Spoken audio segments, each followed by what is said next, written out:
Suku Quraidah pada saat itu mengetahui akibat pengkhianatan mereka. Dan Quraisy semuanya sudah pulang. Ahzab sudah bubar. Maka mereka pun berusaha meminta maaf dan mengakui kesalahan mereka. Tapi Quraidah pengkhianatin. Hampir saja mereka menjadi penyebab binasanya kaum muslimin dan hancurnya Madinah pada saat itu. Saat lalu menghadap ke umumnya kaum muslimin di belakang dan sekitar mereka. Wahai muslimin, apakah kalian semua ridho dengan keputusanku? Mereka mengatakan, iya, kami ridho dengan keputusanmu wahai Sa'ad. Maka Sa'ad tiba-tiba, teman-teman sekalian, mengangkat kepalanya sambil dengan suara keras mengatakan, aku putuskan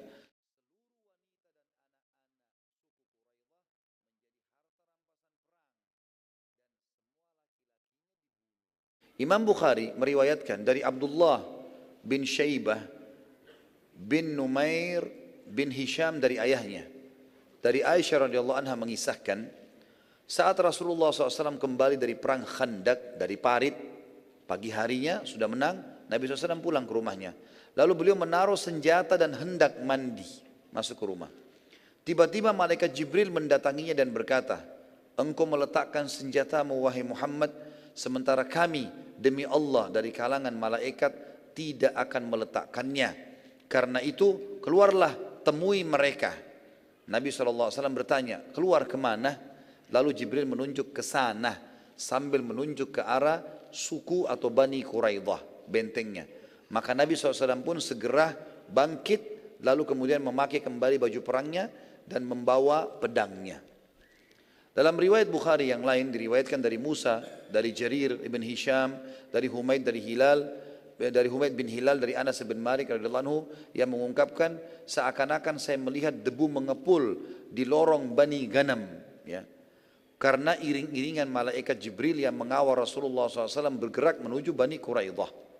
Jadi artinya para sahabat itu sangat yakin karena Nabi SAW keluar lalu mengatakan, janganlah seseorang di antara kalian keluar, janganlah seseorang di antara kalian sholat, ya, sampai dia tiba di Quraidah. Salat sampai dia tiba di Quraidah. Dalam riwayat yang lain dari Nabi SAW mengatakan, dan Jibril telah datang kepadaku menyuruhku untuk pergi ke sana. Maka para sahabat yakin kalau Nabi SAW sedang bersama dengan malaikat. Karena Nabi SAW jalan diikuti sahabat tapi ngepulan debunya banyak sekali. Maka kata Anas bin Malik, saya menyaksikan iring-iringan dan maksudnya menyaksikan iringan malaikat ini, dilihatlah debu-debu yang berterbangan itu. Dari riwayat Imam Ahmad dari Hasan, dari Hammad bin Salamah, dari Hisham bin Urwah, dari ayahnya, dari Aisyah radhiyallahu anha, beliau menyampaikan, seusai perang Ahzab, Rasulullah SAW masuk ke kamar mandi guna mengguyur tubuh beliau sallallahu alaihi wasallam. Kemudian malaikat Jibril mendatangi beliau. Aku melihat malaikat Jibril di celah-celah rumah telah melumuri kepalanya dengan debu. Lalu ia berkata, apakah kalian meletakkan senjata? Iya benar, jawab Rasulullah SAW. Jibril berkata, ketahuilah setelah perang Ahzab, kami para malaikat tidak meletakkan senjata. Sekarang menujulah ke Bani Quraidah. Bukhari Muslim juga meriwayatkan dari Abdullah bin Muhammad bin Asma, dari Juwairiyah binti Asma, dari Nafi', dari Ibnu Umar radhiyallahu anhuma, bahwa Rasulullah SAW bersabda di dalam perang Ahzab, janganlah seseorang dari kalian sholat asar kecuali setelah tiba di Bani Quraidah. Di sini kita lihat pelajaran teman-teman sekalian, ternyata Nabi SAW waktu sudah selesai duha, sudah mulai terang, pasukan Ahzab sudah ternyata kalah, ada satu Nabi perintahkan juga para sahabat. Disuruhlah oleh Nabi SAW para sahabat untuk memeriksa apa yang tersisa dari barang-barang Quraisy itu, untuk dibersihkan di sekitar kota Madinah. Dan Nabi SAW tentunya nanti akan menyuruh agar parit ditimbun kembali. Agar parit ditimbun kembali, karena tidak boleh ada parit terus, tidak bisa orang masuk ke Madinah, gitu kan? Nabi SAW terus menginstruksikan para sahabat untuk membubarkan pasukan segala macam sampai menjelang waktu duhur. Waktu duhur beliau pulang ke rumah sallallahu alaihi wasallam. Aisyah menceritakan, waktu masuk dalam rumah Nabi SAW meletakkan pedangnya, membuka baju perangnya, ingin mengguyur badannya dengan air karena gerah.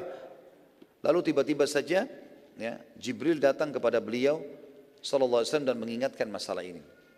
Riwayat Bukhari yang lain disebutkan, atau riwayat sahih yang lain, riwayat sahih yang lain saya tidak temukan ini, saya belum telusuri tapi disahihkan oleh para ahli sejarah, bahwasanya Aisyah berkata, waktu Rasulullah SAW membuka bajunya dan baju perangnya dan akan mengguyur badannya, maka di depan pintu datanglah Dihyal Kalbi.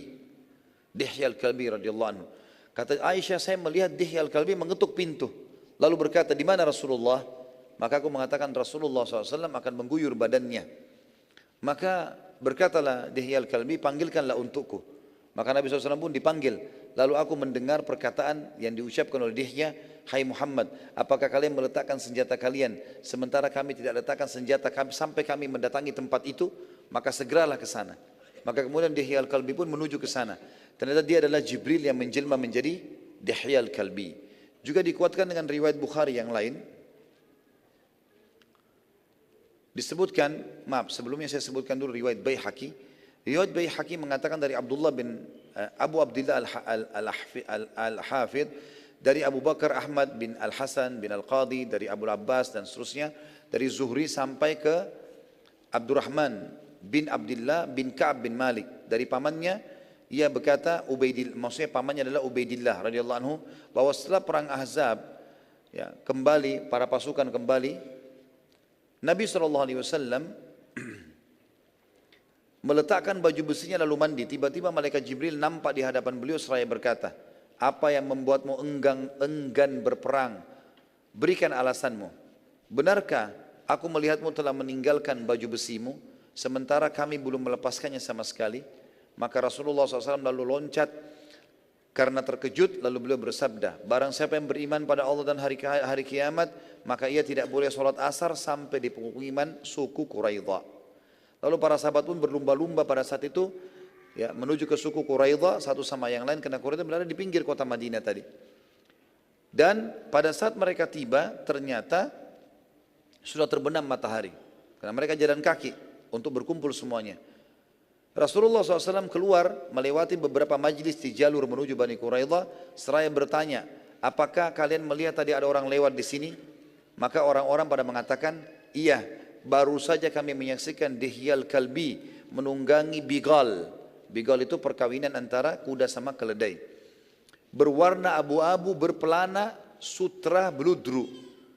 Maka kata Nabi SAW, dia adalah malaikat Jibril, diutus ke Bani Quraidah untuk mengguncang dan menghujamkan rasa takut ke dalam hati mereka. Maka segeralah. Kemudian Nabi SAW pun mengepung suku Quraidah pada saat itu. Suku Quraidah, teman-teman sekalian, mereka berkhianat tadi. Sudah kita tahu kesepakatan dengan Nabi SAW dan muslimin. Dan pengkhianatan mereka sangat berbahaya terhadap kota Madinah dan muslimin. Di sini pelajaran penting. Tidak bolehnya menunda hukuman terhadap para pengkhianat agama, karena mereka akan mengulanginya kalau dibiarkan. Pengkhianat agama nggak boleh sama sekali. Kalau gini, jadi dalam Islam begini teman-teman. Kalau sesuatu perbuatan terjadi, kepergok dihukum, walaupun sudah minta maaf. Itu hukum syar'i kita. Misal ada orang berzina, ditangkap di kamar hotel, ketahuan, ada saksinya. Lalu kemudian dia dipenjara. Sementara proses dia taubat, tetap dihukum. Pencuri, ketangkap, kepergok lagi mencuri, ditangkap, diproses di penjara. Ternyata dia taubat di penjara, tetap dipotong tangannya. Seperti itulah. Ya. Jadi Quraidah di sini berkhianat dan memang kepergok, ketahuan dia berkhianat. Walaupun nanti mereka mau minta maafnya tidak bisa sama sekali. Karena kalau tidak pengkhianat berbahaya. Di sini perintah yang sangat luar biasa dari Allah SWT kepada Jibril AS. Nabi bahkan belum sempat mandi, langsung diperintahkan menuju ke suku Quraidah. Pada saat tiba di depan benteng suku Quraidah, Rasulullah SAW memerintahkan para sahabat melindungi beliau dengan perisai sampai para Yahudi Bani Quraidah bisa mendengar suara beliau.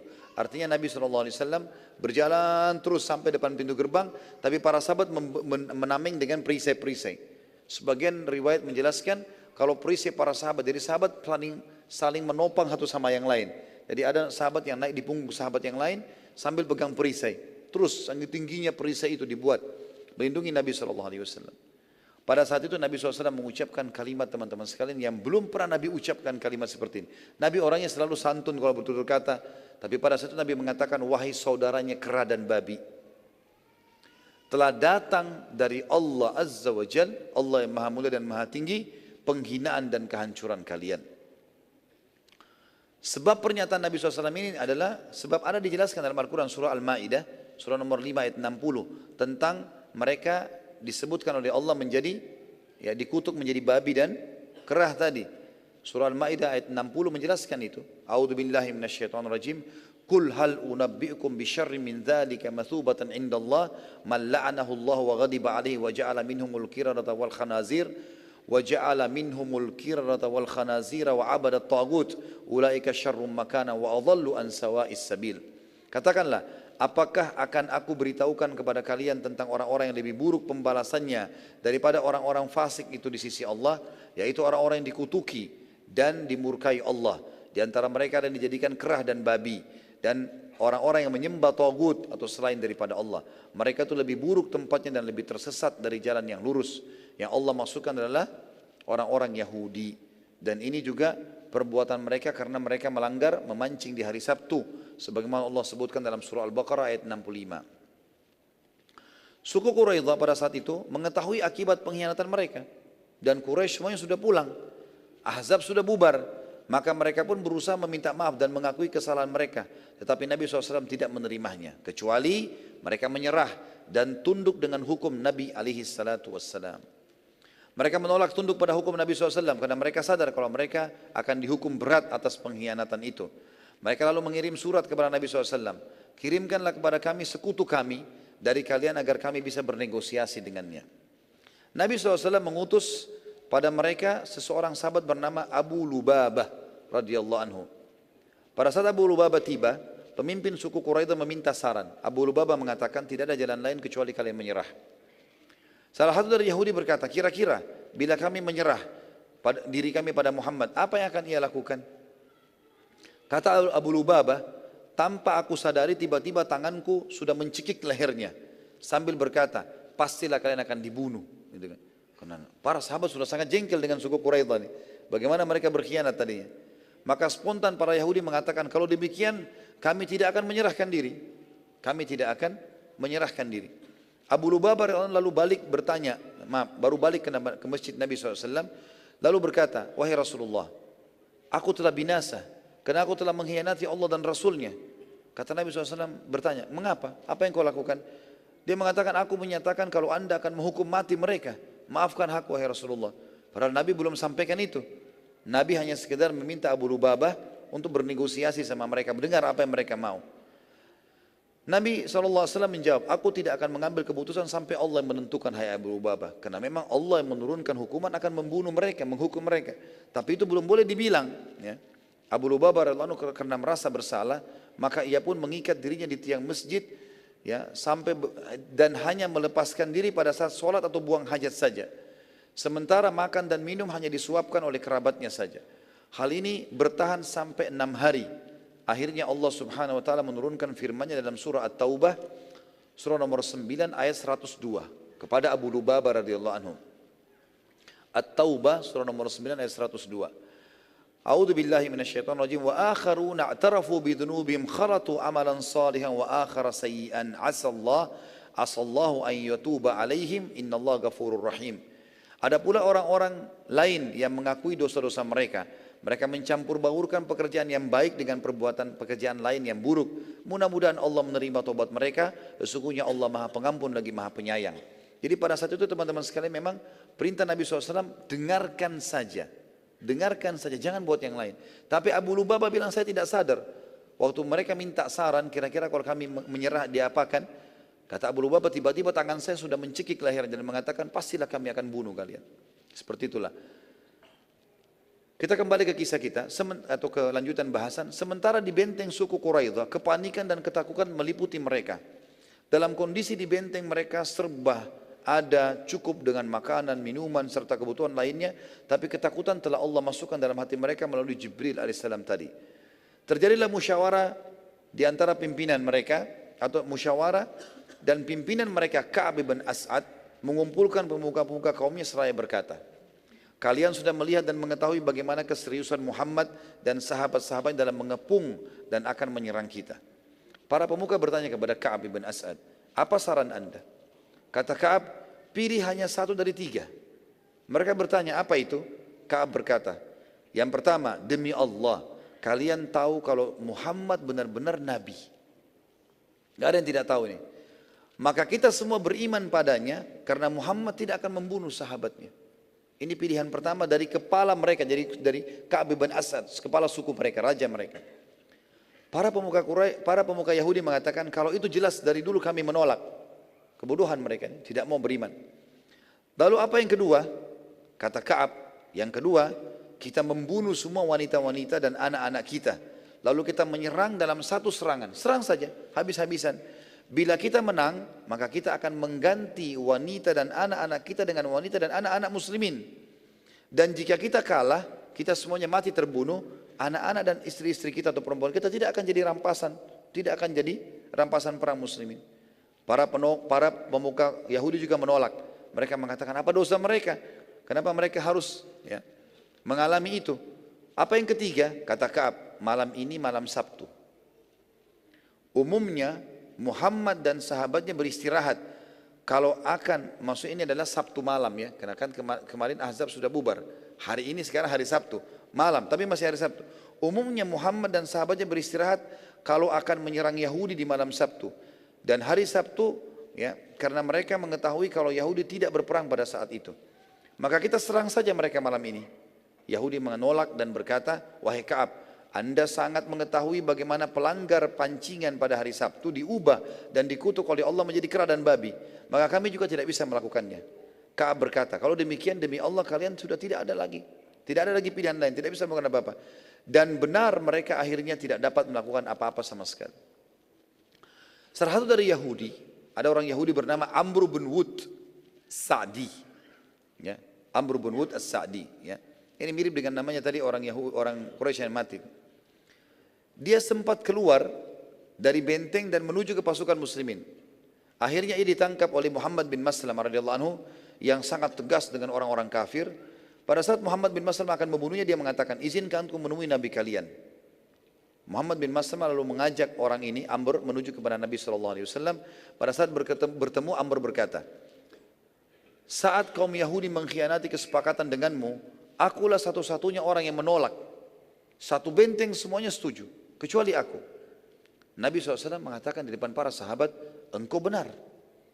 Dan wahyu menyampaikan orang ini benar, jujur dia.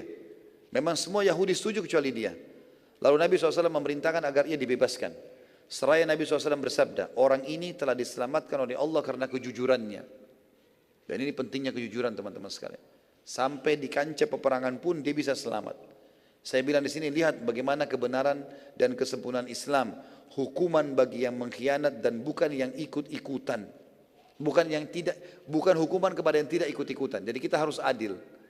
Tidak boleh kita membenci ras tertentu, negara tertentu, suku tertentu. Hanya karena satu orang berbuat salah. Orang itu yang salah. Kalau mereka tidak mau serahkan orang yang salah, kita serang semuanya. Tapi tidak boleh kita hukum semuanya mati. Ini harus diketahui. Tapi kecuali kalau semua sepakat, semuanya mengkhianat, itu lain ceritanya. Pengepungan Nabi SAW di suku Quraisy teman-teman berjalan 19 hari. Cukup lama ini. Maka sebagian kesatria muslim, diantaranya Zubair bin Awam radhiyallahu anhu, sepakat untuk menyerang. Dan siap mati syahid dengan cara membuka pintu gerbang benteng Quraidah. Saat mereka mulai bertakbir dan menyerang, karena sudah sepakat nih, kurang lebih Zubair bin Awam membawa 200-300 orang dari sahabat, kita serang saja. Apa yang terjadi? Terjadi. Lemparin apa saja ke dalam benteng musuh, cari jalan, manjat, takbir, pokoknya kita menyerang. Dobrak, mereka dulu dobrak pintu gerbang dengan potongan pohon besar, gitu kan. Waktu mereka mendengarkan takbir para sahabat, kaum Yahudi tiba-tiba ketakutan dan akhirnya mereka mengiklankan dari atas benteng kalau kami menyerah. Maka dengan cara inilah orang-orang Yahudi dikalahkan oleh kaum muslimin dengan hikmah Allah SWT. Mereka tidak melawan. Akhirnya semua kaum Yahudi menyerahkan diri, juga harta dan benteng mereka. Dan semua kaum laki-laki mereka yang pada saat itu ahli perang, bukan orang tua, bukan anak-anak, semuanya ditawan dan jumlah mereka itu 700 orang. Suku Aus, sekutu suku Quraidah, suku Aus dari muslimin, saat itu mendatangi Nabi SAW dan berkata, wahai Rasulullah, berbuat baiklah pada sekutu kami. Kalau kita masih ingat kisah tentang suku Nadir, sempat dibela oleh Abdullah bin Abi Salul. Suku Nadir dulu, yang waktu diusir dari Madinah, yang mereka mau lempar batu di atas kepala Nabi, sempat kan Nabi mau hukuman mati mereka ya. Tapi sempat datang Abdullah bin Abi Salul, pimpinan orang munafik dari suku Khazraj. Suku Khazraj. Kan Ansar ada dua suku, Khazraj dan Aus. Si Abdullah bin Abi Salul, kepala munafik ini dari suku Khazraj. Dan dia berkata, ya Rasulullah, berbuat baiklah pada sekutu kami. Karena suku Nadir, sekutunya suku Khazraj. Terus saja dia rongrong Nabi sampai Nabi mengatakan, baik, ambil alihlah mereka semua. Sampai akhirnya terbebaskan suku Nadir dari hukuman mati pada saat itu. Kebetulan suku Quraidah partner sekutu dengan suku Aus. Tangkap ini ya? Hah? Gak ada suara, senyap ini. Jangan sampai karena sudah 3 jam materi terus kemudian hilang ingatannya. Jadi sekarang tadinya suku Nadir selamat karena sekutunya suku Khazraj menolongnya. Dikepalai oleh Abdullah bin Abi Salul, orang munafik. Sekarang suku Quraidah mau dihukum mati oleh Nabi SAW. Tapi ada sekutunya dari Ansar, gitu kan? Itu adalah suku Aus. Suku Aus datang mengatakan, ya Rasulullah, berbuat baik pada sekutu kami. Sebagaimana dulu anda izinkan suku Khazraj berbuat baik pada pada Nadir. Nabi SAW sempat bingung waktu itu. Arti kata di sini mengambil keputusan, lalu mencoba menawarkan pada suku Aus, kira-kira apa keputusannya? Maka pada saat orang saling bertanya satu sama yang lain, maka Nabi SAW bertanya, siapa kira-kira di antara Aus yang siap mengambil keputusan? Maka suku Aus mengatakan yang terbaik adalah pimpinan kami. Dan pimpinannya adalah Sa'ad ibn Mu'adz radhiyallahu anhu. Coba kita rentet kembali Sa'ad ibn Mu'adz ke belakang teman-teman sekalian. Dia tadi yang diutus oleh Nabi SAW dengan Sa'ad ibn Ubadah untuk ke benteng Quraidah. Dan dia yang bilang sama Sa'ad ibn Ubadah, sudah enggak usah caci maki. Ada yang lebih besar, pedang antara kita sama mereka. Kan gitu. Maka ini tanpa disadari dengan hikmah Allah. Orang-orang Aus bilang, kan orang Aus tadi bilang, ya Rasulullah, berbuat baiklah, jangan hukum mati mereka. Artinya maafin aja, keluarin dari Madinah sudah enggak ada masalah. Nabi SAW mengatakan, sebagaimana anda memberikan Khazraj kesempatan memaafkan Nadir.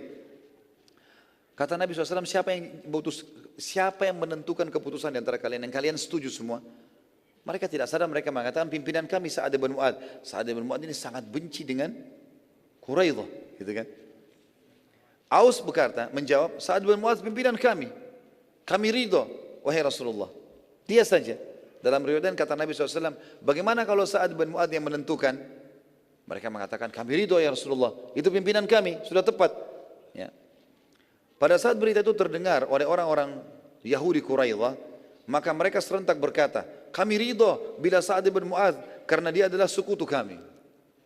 Jadi ini juga orang-orang Yahudi lupa ini. Kalau mereka tadi sempat caci maki Sa'ad bin Mu'adz. Ya. Sa'ad bin Mu'adz teman-teman, yang tadi kita bahasakan juga masih ingat, dia kena anak panah di dadanya. Lagi sakit diobati di dalam Masjid Nabawi. Jadi lagi parah sekali. Waktu beliau lagi sakit terkena panah, beliau sempat berdoa. Ya, dan berkata begini, ya Allah, bila seandainya setelah hari ini akan ada pertemuan lagi Rasulmu dengan Quraisy, maka hidupkanlah aku. Maksudnya setelah perang ini langsung, setelah Ahzab, Rasulullah masih suruh kami menyerang, ya, maka hidupkan aku ya Allah. Jangan sampai aku mati. Tentu nanti ada penyerangan ke Mekah kan. Tapi di sini teman-teman sekalian adalah kalau setelah ini ada peperangan lagi, Nabi suruh serang, jangan matikan saya Allah, hidupkan. Dan bila tidak lagi peperangan dengan Quraisy, maka wafatkan aku ya Allah. Dan jangan wafatkan aku kecuali setelah aku menyaksikan kehancuran suku Quraidah. Dan akhirnya Allah pun mengijabah doa ya Sa'ad bin Mu'adz. Kita lihat teman-teman sekalian bagaimana prosesi agung ya hukuman yang berat kepada suku Quraidah ini. Sa'ad bin Mu'adz lagi sakit parah, sampai-sampai tidak bisa berjalan dan ditopang oleh orang-orang sukunya. Akhirnya sukunya pun menyiapkan kuda, kemudian ditopang di atas dan dipegang dengan beberapa orang, kuda tersebut didampingi kakinya, kemudian dipegangi seterusnya sampai akhirnya dia bisa menuju ke benteng suku Quraidah. Karena kan tadi dia sakit parah, nggak bisa bergerak. Makanya waktu Nabi SAW ke suku Quraidah, Sa'ad bin Mu'adz tidak ikut di situ. Dalam perjalanan, lagi jalan, suku-sukunya dia dari Aus ini datang mengelilingi, mengatakan, berbuat baiklah dengan suku-suku kami. Gitu. Maksudnya suku Quraidah maafin aja, gitu kan. Dan ini kita lihat teman-teman bagaimana kebaikan hatinya orang-orang Madinah ya. Makanya luar biasa kata Nabi SAW, mencintai Ansar adalah bagian daripada keimanan. Dan membenci Ansar adalah bagian dari kemunafikan. Penduduk asli Madinah. Mereka sudah tahu Quraidah pengkhianat, mereka masih minta Rasulullah untuk maafkan. Saat waktu itu menjawab kaumnya mengatakan dengan kalimat penuh keimanan dan kemuliaan, sudah saatnya saat ya tidak bertoleransi lagi di jalan Allah.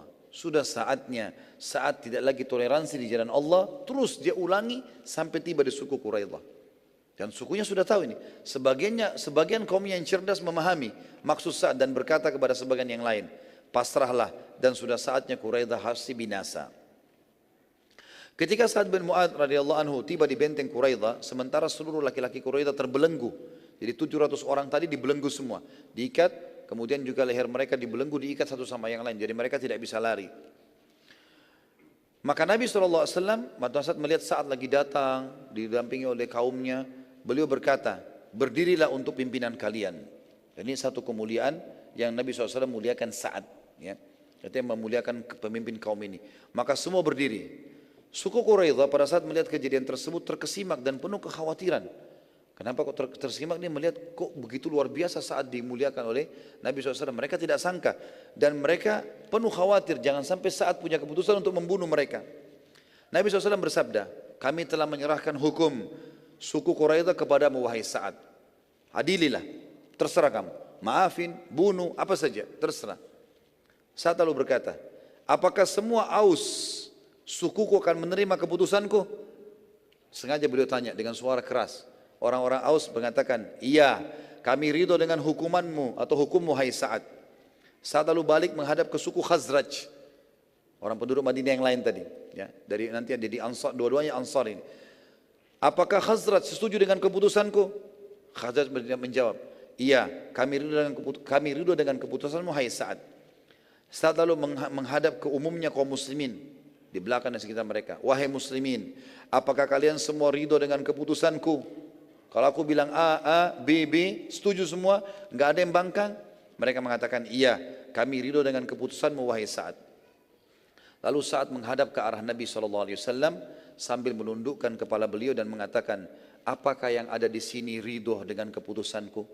Jadi saking santunnya dengan Nabi SAW sampai beliau mengatakan, apakah yang ada di sini ya ridho dengan keputusanku. Dia tidak bisa mengatakan apakah anda wahai Rasulullah ridho dengan keputusanku, karena menyebutkan kata Rasulullah tinggi sekali. Maka beliau mengatakan kalimat yang lebih sederhana gitu kan. Jadi tidak mungkin beliau seakan-akan meminta utusan Allah atau membawa namanya Allah lalu meminta ridho dengan keputusan, enggak mungkin. Maka dia mengatakan apakah yang ada di sini juga ridho dengan keputusanku? Maka Nabi SAW mengatakan, iya wahai Sa'ad, aku sudah ridho. Maka Sa'ad tiba-tiba teman-teman sekalian mengangkat kepalanya sambil dengan suara keras mengatakan, aku putuskan seluruh wanita dan anak-anak suku Quraidah menjadi harta rampasan perang dan semua laki-lakinya dibunuh. Gak ada yang boleh lolos. Pengkhianat, bunuh semua. Gak bisa dibiarkan. Saat itu kaum Yahudi, karena mereka agak jauh, yang dia lagi dibelenggu, tidak mendengar keputusan Sa'ad, gitu kan? Sehingga mereka tidak mengetahui apa yang sedang terjadi karena posisi mereka diikat dan agak jauh dari muslimin. Nabi SAW lalu memerintahkan agar dibuat, ya, pada saat itu Nabi SAW berteriak mengatakan begini, Allahu Akbar, sungguh hai Sa'ad, engkau telah menentukan keputusan yang telah ditentukan oleh Allah dari langit ketujuh, dari atas langit ketujuh. Nabi SAW lalu memerintahkan agar dibuat galian-galian yang dalam yang cukup besar, lalu dibawa 10 orang dari suku Quraidah menuju ke lubang tersebut dan dibunuh. Ini pengkhianat, semuanya harus dihukum. Sementara yang lain tidak tahu, jadi 10 orang dibawa digiring, tidak diketahui, seakan-akan tidak mau kemana. Digiring, dibunuh, dilempar ke lubang tersebut. Dibawa lagi 10 begitu, jumlah mereka 700. Setelah 10 mati dibawa lagi 10 dan demikian seterusnya sehingga seluruh laki-laki mereka akhirnya terbunuh. Beberapa orang Yahudi sempat berkata sama yang lain, waktu lagi tunggu antrian dibunuh itu, beberapa orang-orang Yahudi sempat berkata sama yang lain, kemana kira-kira orang-orang itu dibawa tadi? 10 orang pergi, gitu kan? Ada yang lain yang berakal di antara mereka berkata, sungguh bodoh kalian. Tidakkah kalian lihat 10 orang pergi dan tidak kembali lagi? Pastilah dibunuh gitu. Ya. Ada kisah unik teman-teman sekalian pada saat proses itu terjadi. Jadi pada saat orang-orang Quraidah sudah keputusan begitu, perempuan sama anak-anaknya semua dibagikan kepada muslimin. Kemudian laki-lakinya 10 orang dibunuh. Nanti diambil lagi 10. Ada beberapa kejadian unik. Ada satu dari 700 orang itu bernama Zubair bin Ghabah. Orang Yahudi ini. Zubair bin Ghabah. Zubair bin Ghabah ini salah satu ulama Yahudi sebenarnya. Pada saat ia dibawa menuju ke lubang pembantaian, lagi mau dibunuh, ia dilihat oleh seorang dari Aus yang berkata padanya, ya. Maaf, ada seorang dari Aus melihat dia, orang ini, namanya Zubair bin Ghabah. Lalu orang ini dekat Nabi SAW, dia mengatakan, ya Rasulullah, aku dahulu sebelum Islam telah ditolong dan dibebaskan oleh Zubair bin Ghabah ini. Sebelum masuk Islam dulu, pernah perang antara kami, antara Aus sama Khazraj. Saya dulu pernah mau dibunuh sama Khazraj, sebelum Islam. Maka bolehkah sekarang saya tolong orang ini dan saya bebaskan? Kata Nabi SAW, silakan, dia milikmu, selamatkan saja. Orang tersebut lalu berkata, bagaimana dengan harta dan keluargaku? Jadi sahabat ini datang lalu mengatakan, sungguh aku telah bertemu Nabi SAW. Ya, maaf, saya keliru dalam riwayat. Jadi begini, Aus ini mengatakan, ya Rasulullah, orang ini pernah selamatkan saya sebelum masuk Islam. Maka bolehkah saya selamatkan dia? Kata Nabi SAW, silahkan. Lalu dibawalah orang ini ke arah Nabi SAW. Setelah dibawa, lalu orang itu mengatakan, ya, si sahabat ini mengatakan, ya Rasulullah, saya sudah bebaskan dia. Kata Nabi SAW, silahkan, dia milikmu. Diulangi lagi di hadapannya orang Yahudi ini. Lalu Yahudi ini bilang, bagaimana dengan harta dan keluargaku? Bisa diselamatkan enggak? Istri, anakku, hartaku? Kata Nabi SAW, semua milikmu, ambil saja, enggak masalah. Pada saat Zubair mengetahui hal tersebut, Zubair si Yahudi ini, maka ia pun senang. Tapi anehnya dia sempat bertanya begini, bagaimana dengan Ka'ab bin As'ad dan Huyai bin Akhtab? Dua orang Yahudi, pimpinan Yahudi. Ka'ab bin As'ad pimpinannya Quraidah, Huyai bin Akhtab pimpinannya Nadhir. Kata si Aus, pasti akan dibunuh.